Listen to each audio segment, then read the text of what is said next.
Alrighty, folks, it's 5:30. Just want to say welcome to First Aid for Wildlife, presented by the Oregon State University Gary R. Carlson, MD, College of Veterinary Medicine. It's great to have all of you today. Looks like we've got animal lovers, specifically wildlife enthusiasts from all over the country online with us right now. My name is Jens Odegaard. I'm the Director of Marketing and Communications here at the college. Danielle Meyersick, our Events and Alumni Relations Coordinator, is helping me monitor the chat, and we'll introduce you fully to Dr. Jen Sargent in just a moment.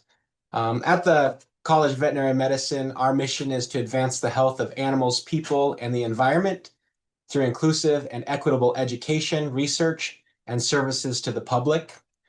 We currently have 346 students.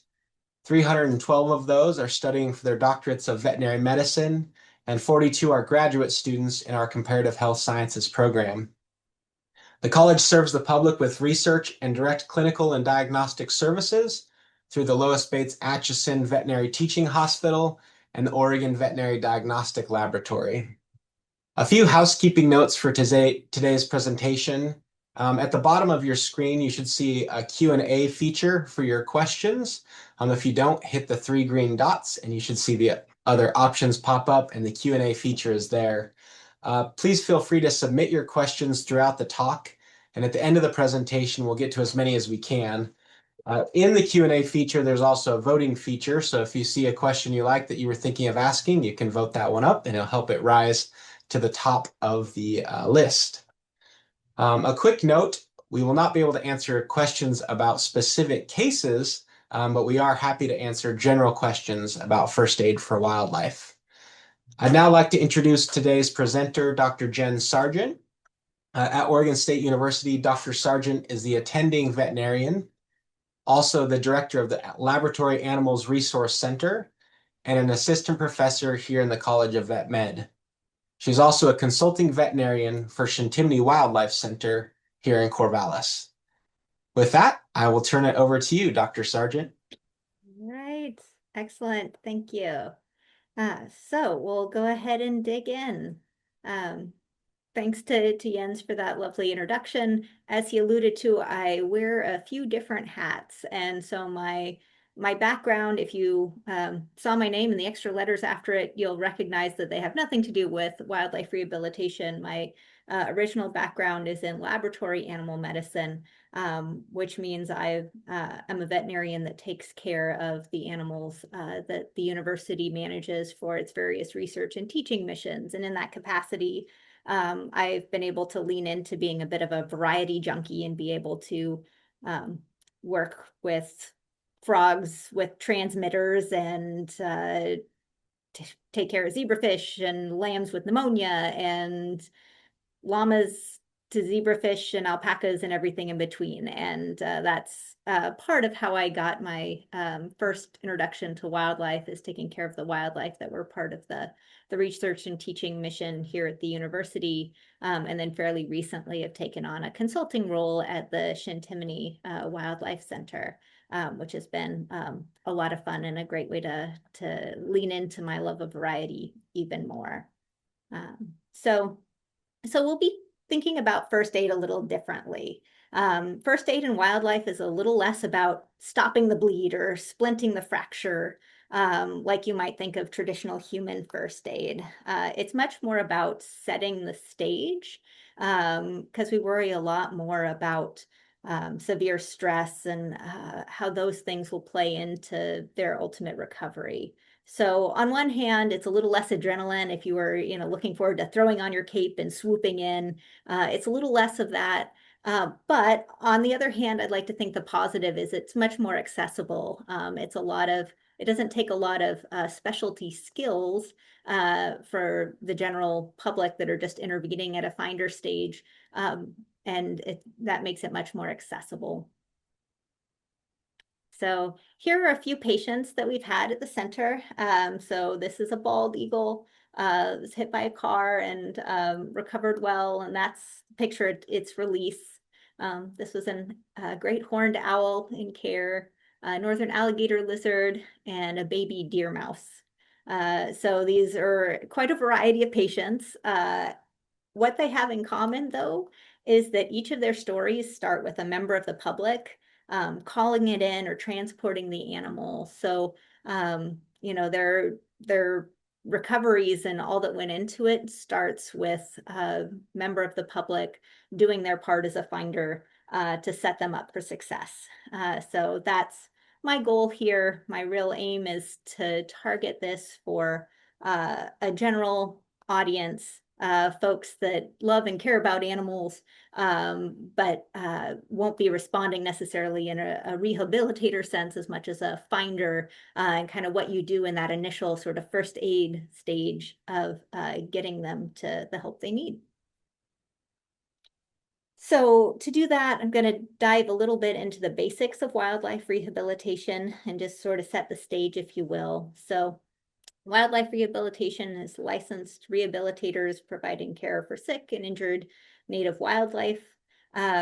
This little pie chart is from Chintimini's admissions, but I think pretty broadly applicable to many wildlife centers, that a lot of the animals that come in had an unfortunate interaction with human structures, whether it was a window or a vehicle collision or a cat interaction. Many of the things that bring them into care are human related, human civilization related things, and wildlife rehabilitation is an opportunity to treat animals and mitigate some of the disruptions that humans introduce in their lives. So a human intervention for a human disruption, I like to think of it.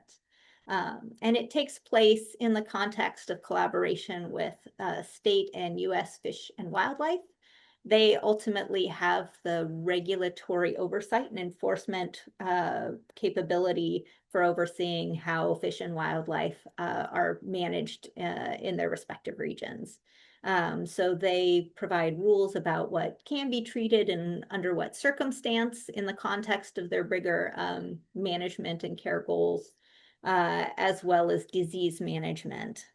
So things like highly pathogenic avian influenza or white nose syndrome in bats are things that they have the purview to manage in their region. And that affects the rehabilitation work as well. What animals can or can't be seen, or how those are managed may vary a bit based on what the disease conditions are on the ground, so that we can be paying attention not just to the individual health, but kind of a broader population health by being mindful of biosecurity and some of the diseases that could impact them. So as I mentioned, it's licensed individuals that are part of wildlife rehab organization, or sometimes it's a very small operation where it's really the licensed individual providing care at their home. They get to that point by taking an exam, and the exam covers a lot of things, from the ethics of wildlife rehabilitation, biosecurity, species identification, diets and husbandry, species-specific needs in care, and reflecting that variety of different wildlife rehabilitation setups, whether it's, the mom and pop, very small licensed rehabilitator working out of their home, all the way up to very big, relatively big organizations where you have a relatively large staff and a big facility. Veterinary care is kind of reflected in that. So your very small operations may have a consulting vet or work with a local community vet, and not have a full-time veterinary presence. Conversely, your really big facilities may have a multiple vet, fully staffed team. Most probably fall somewhere in the middle and have a vet or have a part-time consulting vet. At Chintimini Wildlife Center, where I consult, we have two part-time consulting vets that provide service to make sure they have the vet coverage they need. So it can look a lot of different ways depending on the size of the facility. No matter how it's set up, ultimately the goal is release. So the care we provide is set up to take an injured or sick individual to a point where they're going to be able to be released and live a normal life. Very rarely, non-painful healed injuries in animals who have a temperament for outreach can remain in long-term care, but that's really the exception in the sense that there has to be a lot of bridges that you cross in order to get there. So it really isn't the goal. Sometimes the best care we can offer for ending their suffering for severe illness or injury in non-releasable animals is euthanasia, and that is a realistic part of that equation.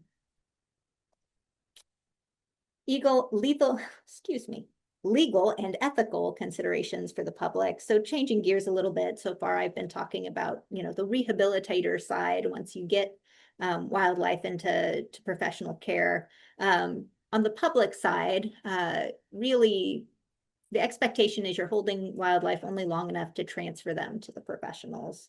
State laws vary, and of course, some species are federally protected, which comes with its own limitations. But in general, members of the public should only be holding wildlife long enough to get them to that professional help. I'll also note in most states, it is illegal to keep native wildlife as pets. And even in situations where it isn't technically illegal, one needs to seriously consider whether captivity is in the best interests of an animal. I would argue in most cases, the answer is no. They have complex social needs, space needs, dietary needs. They come with their own unique disease risks, and there are a lot of logistical considerations that are hard to meet in a private home setting around their veterinary care and continuity of care when life gets in the way. And so I put that out there just in the context whenever we talk about wildlife. We need to be aware that it's illegal to keep wildlife as pets generally, and even when it's not, there's a lot of things to consider. And sanctuaries are filled with stories about exotic or wildlife pets gone awry. And so keep that in the bigger context as we're talking about things. So enough of kind of that boilerplate background information. Talk a bit about approach to injured wildlife. So among the many hats and interests I've delved into, one of which was emergency medicine or disaster medicine, particularly. And one thing that I like in their terminology, they talk about the size up after an emergency event, where you're coming into, the earthquake scene or the car accident scene or whatever the scene is, and you're sizing up and paying attention to the details and looking not only at, what is the bleeding thing, what is the most central, obvious, emergent thing, but what is the surroundings, and are there parts of the surroundings that are hazardous to you? So part of when you're approaching injured wildlife is being aware and conscious of your surroundings and having the situational awareness to think about other hazards in the area. If it's a found by the side of the road animal, do you have room to pull off safely and have your car fully off the road? Are you going to be visible enough to be safe in that setting, that sort of thing, as well as whatever hazards are inherent with the down animal itself. So I like to kind of start with that terminology and thinking about the broader context of the animal emergency. One of the first considerations is, does it need help? And so there are a few pieces that go into this. So what is it that you're looking at? What is the species, the age, the context? Where is it? And in this particular context, the details matter. Whether it's, outside of its nest, or whether it's, whatever setting it's in, particularly if it's going to go into a wildlife rehabilitation setting, having a very detailed description of where it was found is really helpful for a couple of different reasons. One, it can help them, if it gets to the stage of eventual release, you want to be able to release it in the same area it was found. If you end up trying to reunite a nestling or something like that, knowing exactly where it came from can be really key to, for example, refinding the nest. So pay close attention to the details of where it's found. That's relatively easy if it's near your home, right? But if you're finding injured wildlife while you're out and about, paying attention to the location beyond just what block it was on, but a much more detailed accounting can be super helpful. Is it clearly injured or ill? Some of the, particularly this time of year, we have a lot of baby animals out and about, and some of the healthy young stages of wildlife are out and about without parents readily visible, and that can be normal for them. And so part of triaging whether it's an animal that needs help is whether it's clearly injured or ill, which would indicate a need for care versus one that's at a different life stage that's outside of the nest, but maybe is right where it needs to be. And if in doubt, secure the location, as in, make sure there aren't free roaming cats or your pets on a leash or whatever. Those kind of hazards you can contain and call your local wildlife contact. A note about feral domestics or exotics. So these aren't technically wildlife, but they can be found out in the wild. So things like pigeons, domestic rabbits, some exotic game bird species like chukars or non-native pheasants or peafowl may be found around people's neighborhoods or in community settings. And so when they get injured, even if you identify that it's an animal that is injured and needs some sort of attention, a wildlife center generally isn't the place for their care, since the goal of wildlife rehab is to get them back and released into the wild, right? So for exotics that shouldn't be in the wild to begin with, they're not the right care entity for that kind of species. So consider finding other animal organizations that are better suited for caring for rehoming domestic or exotic animals. For example, an injured domestic rabbit that's free roaming may be better suited to getting care through your local shelter or a more standard veterinary clinic. There are some common things that people mistake for an animal needing help, which are actually very normal. Some species, particularly baby rabbits and young fawns, are left alone for most of the day. So they're frequently found in a context that makes people assume that they're abandoned, when in fact their mothers are actually doing exactly the right thing, protecting them by visiting them very rarely to reduce the risk that a predator will find them and find the nest. So in general, this is a scenario where folks should leave them where they are and not do what's informally known as kidnapping young that are healthy and in an appropriate setting for their species' natural history.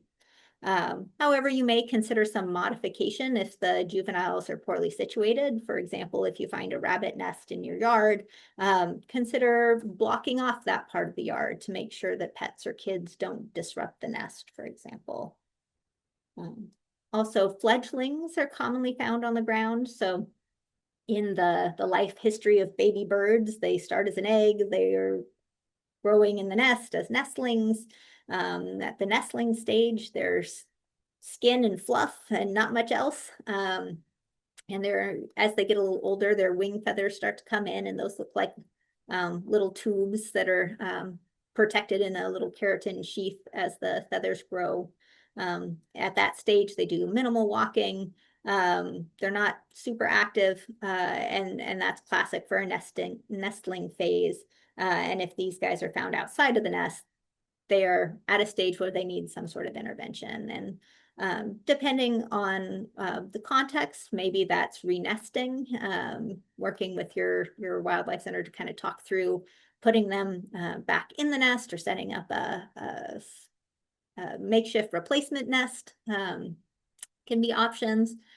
Or maybe that intervention takes the form of rehabilitation. But a nestling is one that'll need intervention. Whereas a fledgling, the feathers, they have feathers, may have some fluff, but they're mostly feathers. They hop, walk, they're probably trying to fly, they'll do some fluttering, but they may not really be flighted yet. That is a normal stage of development. They're working through flying, and removing them is most likely taking them away from parents that are around in the periphery and providing food, even if they're not super visible to human observers. So fledglings generally should remain where they are. And just to provide sort of a graphical representation of the differences between a nestling that have that minimal feather coverage, and then a fledgling where they look much more like their adult plumage, but are still at a young stage. So once you've decided you've identified an animal that needs help, how do you provide it? So call the professionals, reach out, and we'll talk a little bit about who that is on the next slide. But giving a call, ideally before you move an animal, is helpful. That way you can kind of triage if it needs to be brought in, or whether there are interventions that can happen on site, like renesting, that can be talked through over the phone before the animal is presented for care. Some of the hotlines now have texting features, which are really helpful in order to take a picture of what's going on and share that, which can help with species identification and sort of triaging the level of intervention that may be needed given a situation. So who do you call? It'll depend on where you are, is the short version of this. And so wildlife resources are pretty local specific, and finding who your local wildlife resources are is a very helpful piece of that. So I'll have a list of resources at the end, some of which have some listings. In the state of Oregon, the Oregon Department of Fish and Wildlife maintains a pretty active list of licensed rehabilitators, which makes sense since they're the licensing entity for the state. And so those are some good places to start. And I would encourage you to look it up before you have the wildlife emergency in front of you, because odds are good. Murphy's Law, it'll happen when it's inconvenient, right? You won't be in front of your computer. You'll be hiking or driving when you find the injured wildlife. And so having the information handy and saved in your phone can be really helpful. So if you don't know who your local wildlife rehabilitation resources are, this is one thing you can do as sort of your homework for the day, so that you're prepared to provide first aid for wildlife. So you've made the call, the plan is to bring it in. Now you need to actually get a hold of it, right? And for that, safety first is the big mantra.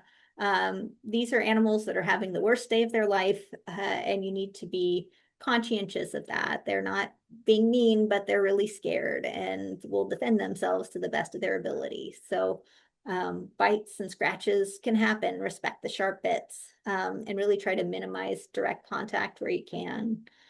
So with small birds and very young animals, scooping them up carefully using, if you have like a towel or like a pillowcase type size or cloth, that can be a good way to scoop them up in a way that makes it dark, it's soft, you keep flailing limbs kind of contained, and that removes some of that scary visual input of the person in their midst.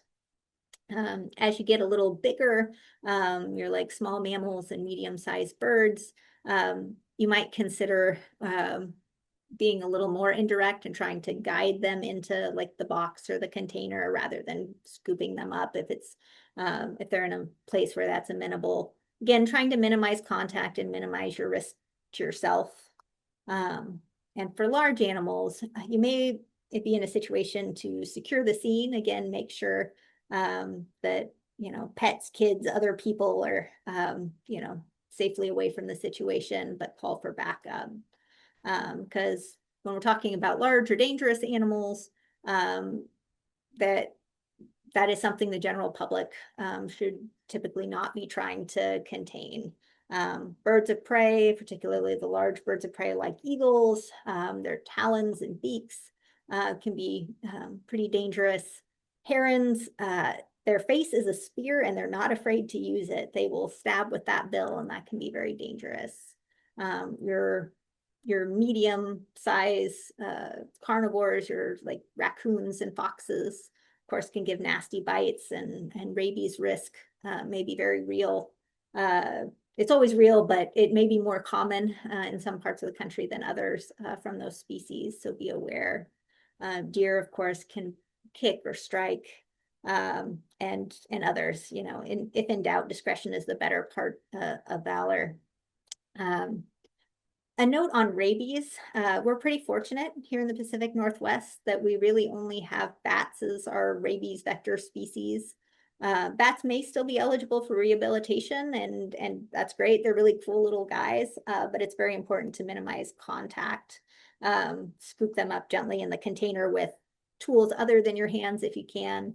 If they bite you, they will need to be submitted for rabies testing, and you put yourself at risk of exposure to a really nasty disease that will be fatal without prompt treatment. So that's something to be very aware of in that safety context. I notice others on this call are from other parts of the country, so depending on your region, skunks, raccoons, or foxes may be reservoir species where you live. So be aware and be careful. So safe containment to move them. You want something that'll be stable, appropriate size, sturdy and clean. You can consider nested containers sometimes if you have a small box with a towel or cloth over it inside another box, so that if they get out of the first box, they're still safely contained. Oftentimes, again, you never find these things when it's convenient, right? So these containments are often improvised, which just sort of is the nature of it. That said, we'll talk at the end a little bit about having a car kit and kind of doing some basic emergency planning so that you have some tools at your disposal. Quiet, so when you're transporting or holding wildlife in preparation to getting them to care, keep things quiet, minimize conversation, minimize music, TV, radio around them, you know, loud equipment, appliances. The human world is scary and full of scary noises for them, and keeping a quiet environment is helpful. You want their environment to be warm and dry. So some options, having a warm water bottle or a warm water pack. If you don't have that handy heated dry rice in a clean sock or sack, it's something that can be pretty easily wrangled at home. On the go, some folks have little like hand warmers that you open the package, and once it gets exposed to air, it warms up. How you apply that heat, you want to make sure that the animal can move off the heat as needed and not get overheated. So it's best to try to have it only under, say, half the container. And particularly if you're using something like the hand warmers that are kind of a chemical warmer, that it's outside the box or inaccessible to the animal so that they don't tear it open and spill the contents. Also, having something absorbent in the container with them will help keep them dry. So something like newspaper, paper towel, a clean cloth that doesn't have holes they can get tangled up in, that sort of thing. And trying to keep it dark, an opaque container, or if you have to use a transparent container, something like a towel or small blanket or throw over it, just to again block that visual input for the scary people milling around. Also, that same towel or small blanket or what have you could be used for picking up those small wildlife, so you might get double duty out of it. Turn off any unnecessary lights, particularly if you end up holding on to them for a period of time, like you find them in the evening and you're going to hold on to them overnight until the Wildlife Rehabilitation Center opens in the morning, for example. Minimizing extra lights around them in the room they're going to stay in will be helpful. Minimizing interaction is important. These guys are not people, they're not domestic species, and contact is not comforting. So you don't want to hold or carry your pet wildlife. They will do a freeze response sometimes, and that can be misinterpreted as tameness or them being okay with being handled, when in fact it's usually more of an extreme stress or fear response. So try to avoid that, minimize contact so you reduce that stress level and resist the urge to keep checking on them, because again, they don't find it comforting. Now this one is hard. There seems to be an almost overwhelming urge to provide food and water for sick, injured, or orphaned animals. But I'm going to say, don't do it. There are lots of ways it can go wrong. So yes, dehydration and malnutrition are certainly issues that will need to be managed once they get into the rehabilitation setting.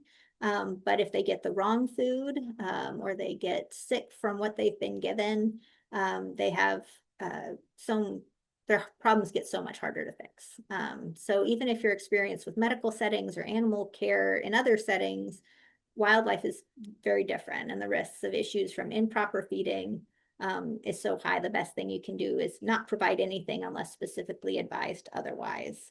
And even just putting a water bowl in the container with them, it should be done very cautiously, because you will see many times they will go into the water as a structure to like hide in. They end up getting chilled or soaked, and it's not good for them either. So generally the advice is not to give food or water. And remember how I said wildlife first aid is not about applying splints? Well, I meant it. If you have a medical background, even if you have a medical background, stabilization in wildlife is usually more about mitigating shock and fatal stress responses than putting anything on the wound. So the best thing a finder can do for minimizing further injury is a safe, quiet, secure, contained location. And the more handling that's attempted is the more opportunity there is for panic and escape attempts to worsen the injury, like opening a potentially what would be initially a treatable closed fracture. So this is another place where rehab centers have a lot of horror stories where well-intentioned attempts at providing classic first aid ended poorly, or they provided unsafe medications for a given species and ultimately increased the amount of pain and distress the animal experienced. The wrong treatment can also delay or interfere with the professional care that would be provided later. Timely transportation. Ideally, get them to professional care as soon as possible. Now, sometimes this hits a snag if you're far from your nearest wildlife rehabilitation facility, or if you find an animal at odd hours. For example, if you find an animal hit by a car at night. Many facilities, including Chintimini Wildlife Center, where I consult, have after-hours care instructions on their website, which will cover a lot of the things we've talked about, but it's there on the website as well. Now for some common myths. Myth 1, animals won't take back babies that humans have touched. Maternal instincts are strong. Although mother animals may stay away or out of sight while people are around, they're very strongly motivated to get back to their offspring. And many rehabbers have great success with foster programs, including fostering onto unrelated animals of the same species. I sat in on a webinar where they talked about adding an owlet to a nest that only had one hatchling. And so even though there had never been a second egg in the nest, there had never been two babies, they added one, and the parents thought nothing of putting food in the new gaping beak that had just appeared. So just because there are new smells or some stressful disruption, often reuniting is a preferable option when it's available, which is part of why a good detailed found location can be so helpful. Along those lines, replacing or making replacement nests can be a very successful strategy for reuniting baby birds with their parents. Call your local rehabilitation organization if you find nestlings in a fallen nest before transporting them. Depending on the state of the chicks, they may need care for wounds or to correct dehydration or something, but they also may be able to provide renesting suggestions. And if you make that call before you transport them, you minimize that amount of time before they can be renested. So myth 3, humans make good foster parents. I attended a webinar where an experienced wildlife rehab vet described human foster as their last chance, not their best chance. So although we have a climate-controlled world and we don't have natural predators roaming around, the built environment leaves a lot to be desired for a growing baby wildlife. They're rapidly learning critical skills such as species-specific songs, forming memories about what's an appropriate diet for their species, cues about predator avoidance, and many other things that our human-centric brains just can't provide them the same way their parents can. So if a juvenile animal needs care, it can be their last chance to survive, but it's never the best option. So briefly touch on a few scenarios, pretty common scenarios, first being a window strike. So say you're working away at your office and you hear that distinctive thud against the window. You look out, you didn't see anything initially, go about your work for another 10, 15 minutes. Step outside for a break and there's a bird suspiciously near the window and it's not moving away from you like you would expect it to.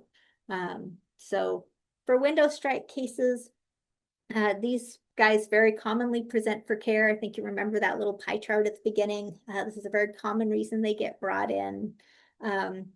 Some folks will recommend like 5-minute trial period, kind of like you catch it immediately, put them in a safe place, that kind of clean, dry, dark box, and give them a try in 20 minutes. In this kind of scenario where you've come out and you know it's been about 20 minutes and they're still pretty out of it, it's worth a pretty prompt call to see if they can get into care. Head trauma, at the very least, is likely to have occurred. There are also a number of fractures that commonly happen when birds hit windows. That said, if it's just mild to moderate head trauma, some of these guys turn around really spectacularly and can be very rewarding rehab candidates. Caught by cat. So another scenario, imagine you're in your yard and you see neighborhood cats that's batting around at something, and you get closer and they've caught a fledgling robin. So while fledglings are meant to be on the ground and out and about, cat caught birds are kind of a special case. Even if they don't look obviously injured, it's worth giving your rehabilitation folks or your local wildlife resources a call, because cat bites carry some pretty nasty bacteria that can make birds really sick. And so usually when they come into rehabilitation care, they get on antibiotics right away, because if you wait until they show signs and those wounds kind of declare themselves as nasty infected cat bite wounds, it's much harder to treat. So typically these guys are recommended to present for care as soon as possible. Hit by car eagle. So again, birds, particularly birds of prey, seem to hang out by roads either for, cleaning up roadkill, or just they're good vantage points for hunting, I guess. But in this scenario, bald eagle hit by a car, found beside the road. In this scenario, if you come across it, you want to call for help and backup, and generally don't try to transport yourself. Again, bald eagle would sit in that category of relatively large, dangerous bird. Those talons are really long and really sharp. They have this pretty cool ratcheting mechanism, great for hunting, but you don't want to be on the wrong end of that, and a sharp beak. So how this is managed and will vary somewhat by region. We're pretty fortunate that Chintimini has a great working relationship with the Oregon State Police, and we've had occasions where they will be where they've assisted with the transport of particularly larger, more dangerous birds of prey to get them into care. But this is something where you call the professionals and they can help guide you through it. There are also a number of facilities across the country that are raptor specific that will have trained volunteer or staff that can come and help with transport sometimes. So that may be part of the solution depending on where you're at. Scenario 4, goslings. Waterfowl can be kind of tricky because they can be such big carriers of highly pathogenic avian influenza. So we often don't try to keep them in care for long. But one thing that baby ducks and geese can do, or we can do for them, is cross fostering. So in a scenario we had recently where you had the mother was hit by a vehicle, flew off and was not seen again. And the finder brought in the babies. We were able to find babies of the same species being cared for on another pond, and we're able to work with staff to do a fostering and get them grafted onto a new mom. So similar to renesting, sometimes the best care isn't so much sitting in the rehab center as much as finding a way to get reunited with, if not their parents, at least members of the same species. Yeah. It's taking a little, I think we were supposed to have like 30 minutes for Q&A, and this is taking a little longer, so I'll kind of be relatively brief with the final scenario. Glue trap and a bat. We do see small animals caught in glue traps sometimes. Unfortunately, I couldn't find a great Oregon insectivorous bat picture in my stock photo album, but we have certainly seen scenarios where we have a bat that gets caught in like one of those hanging fly sticky traps. I wanted to mention this as a scenario because while it's tempting to want to try to remove them from the glue trap, generally they should be transported with the glue trap, maybe the ends that are not touching the animal trimmed off just to have less sticky surface to catch onto things. But they should be presented with the glue trap if possible, so that the actual removal from the glue can happen in care. And again, they should be transported pretty promptly so that care can be provided. I wanted to include this slide because I made some of the classic mistakes I'm telling you not to make when I was young and didn't know any better. If you love animals and you've seen wildlife in distress and you do what you thought was best and maybe made some of these mistakes, that's okay. And give yourself some grace. You did the best you could with what you knew. And this is a place, no shame here.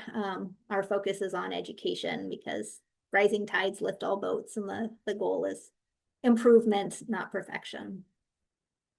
So with that, I'll want to end with a few slides about things you can do. You don't encounter injured wildlife every day, but many of the things you can do to prevent illness or injury can happen anytime. For example, now's a great time to take action to reduce some hazards in your environment. So reducing window hazards, consider window modifications to prevent collisions. I included the Stop Bird Collisions website on the resources on the last slide. But there are a number of different solutions to treat windows to make them less likely targets for bird collisions. Also be thoughtful about where feeders and nest boxes are placed to keep them out of,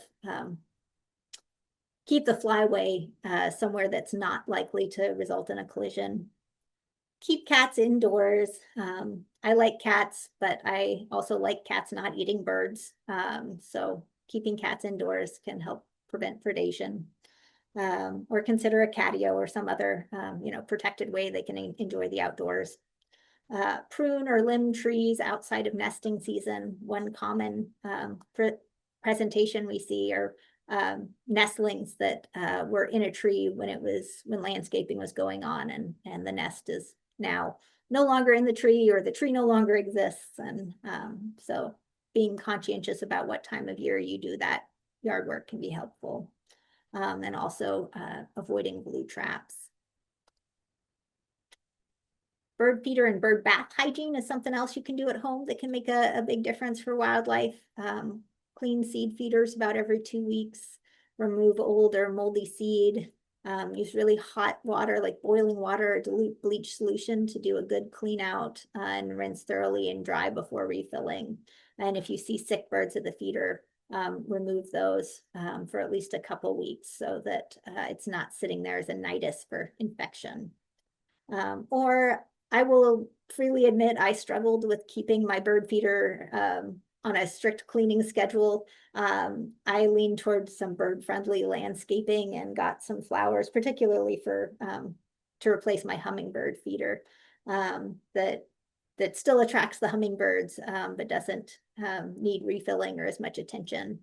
And as a bonus, if you're using native plants, they're already adapted to your climate and they might need a little care, which is helpful for people like me who can apparently take care of animals, but am useless when it comes to plants. Things you can do. One last thought is keep a car kit, kind of like an emergency, like an emergency kit you should have in your car anyway for yourself, but keep in mind, animal needs to have a safe way to contain them, have towels or similar cloth that you could use either as a lining for that container or as a cover over the top. Consider something collapsible too, because I think if it's too bulky, it's likely not to stay in there very long. Some of those collapsible, like portable pet transport things, like the coated cardboard ones you see, we use those for releases all the time. Having warming supplies in your car, emergency phone numbers handy and in your phone. And remember to take detailed information where the animal was found. Again, if you're in your car, as part of your car kit, maybe that means having a notebook to take a couple notes, or just remembering to take a few pictures, since presumably you're in your car and away from home. It might not be an area you're super familiar with. So a few extra details may go a long way. And finally, another thing you can do is support your local wildlife centers. In the vast majority of cases, these operate as donation-driven nonprofits. And so financial support or volunteer support or other ways to support help them be able to provide those prevention, education, and wildlife hospital resources for your community. I see quite a number of the folks are from this local area. ChintiminiWildlife.org is our local organization here in Corvallis. If you're from other places in the state of Oregon, you're fairly fortunate. We have quite a few around in various places. Again, the Oregon Fish and Wildlife keeps a good list of different organizations, and we have some pretty good centers around the state, I'm excited to say. A few more resources, the wildlife rehabilitation organizations listed here have some general resources as well as some listing type information. Rehab isn't all about birds, but I seem to end up talking a lot about birds when we talk about rehab. So there are a few good resources listed here. Cornell's All About Birds Lab has some good resources, including some of the information about collisions and bird feeder hygiene and that sort of thing. The Bird Collision Prevention Alliance with their website here. If you want to dive into a whole variety of different window treatments you can consider to reduce collisions. And then the Fish and Wildlife resources. I just listed Oregon's because of course I couldn't know in advance everybody who was coming in from what state, but I encourage you to check out your state's Fish and Wildlife resources. They are probably the licensing entity in your state as well, and may keep a listing that's relatively thorough for your rehabilitation resources. And with that, thanks for joining us this evening, and go Beavs.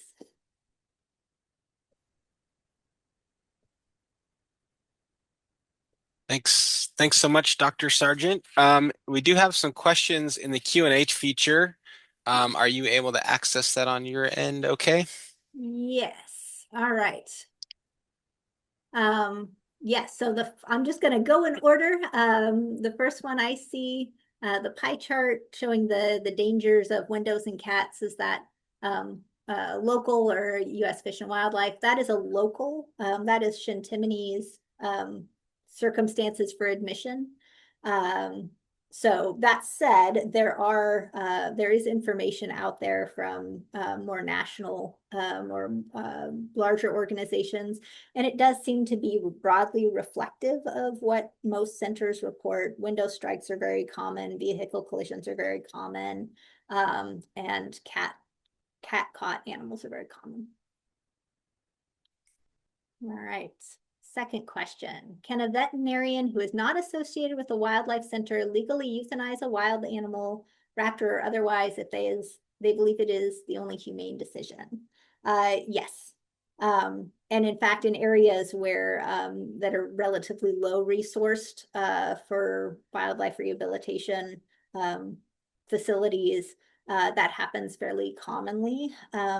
So like where I did my internship in New York, we would see rabbits. Usually it was like a hit by car wild rabbit with a spinal fracture, and we regularly euthanize those. There is, and again, state laws vary, but in the state of Oregon, and I think in many other states, veterinarians are allowed to triage and provide immediate stabilization care for wildlife, up to and including euthanasia of animals that are in severe distress or have severe injuries that are non-releasable. One caveat being, if it's a federally protected species, ideally you should call U.S. Fish and Wildlife first, and let them know that I have a bald eagle with a really bad injury that I think euthanasia is the best option for. But I have also heard that if you can't get a hold of them and you need to euthanize for as a humane option, then you just want to notify them as soon as possible afterwards, kind of thing. So third question. As an RVT and licensed rehabber, I'd recommend not advising local veterinary facilities for feral exotics, as many don't have the expertise. And then we experience hostility when this is relayed that the animal cannot stay. Stabilization is a possibility. Having the good Samaritan, expecting information or being upset when asked about financial responsibility. Local non-emergent, I'm assuming non-emergency numbers, animal control. That's fair. I think, unfortunately, feral exotics are kind of a challenging case. And while local vet facilities may not be ideally situated for them, I think my point was what I was hoping to convey, and maybe didn't do it as clearly as I wanted, is that wildlife rehabilitation centers are generally not the place for them. But other resources like non-emergency numbers, animal control, maybe an option. Wildlife in public roads. Oops, sorry, it moved on me while I was reading. Wildlife in public roads, skunks, possums, etc. If not moving, should we check on them? Check for babies. That if they're not moving and it's safe to look, so the answer is it depends. I think they're not moving and it's not in a safe location to check them, then presuming they're dead may be best for everybody's safety rather than trying to, inspect them on a busy road. As for babies, that's a trickier question here in Oregon because we don't consider possums, we as in like on a state level, possums aren't considered native Oregon wildlife. So rehabilitating babies is a trickier proposition in this state. But they are often carrying possums are often carrying babies um, due to how frequently they reproduce. Um, is that something you could do? Certainly, but it may be somewhat dependent on your situation. Certainly, skunks can carry rabies. Um, so yeah, there's again, the answer is it depends, and a lot of circumstantial elements will feed into whether it's a good idea. Owl sitting alongside the road, no apparent injuries, but not flying away. How do you deal with it? Um, Again, it'll depend on the circumstances. If there's no apparent injuries, it might be one of those watch and see. You might, go back or plan to recheck in a while, and if they look fine, but it's been 4 hours and they haven't moved, the something might be awry, and it's worth calling it in and exploring further. Um, if it's just a one-off and they thought, oh, that's odd that they didn't fly away, but there's no apparent injury, it might not rise to the emergency. Call it in, get someone out there right away, kind of stage. I don't have a question, but I have a comment. I keep a pair of welding gloves in my kit. That's certainly an approach. They are nice and thick. I have small hands and I really struggle with the big sort of safety type utility welding type gloves. So they're definitely an option, and from a safety perspective, thicker is better. I've also grown quite fond of my thinner leather gloves, and thinner as in not welding size, but still thicker than my cloth gloves. So there's a few different approaches, but I like that tip. Birds drink and bathe in water features. Do you have any tips on cleaning water? Oh, in a basalt rock water feature, how often should this be done? So for simple bird baths that can just be emptied and refilled, I've heard like an every 3 day kind of rule. It should be dumped and refilled. Um, there may be, if it's a more complex fountain, that might be a little bit more challenging um, to maintain. That said, you probably then also have the benefit of aeration working in your favor. So I'm not sure, is the most succinct answer. But for static bird baths, it's usually a fairly frequent change, ideally.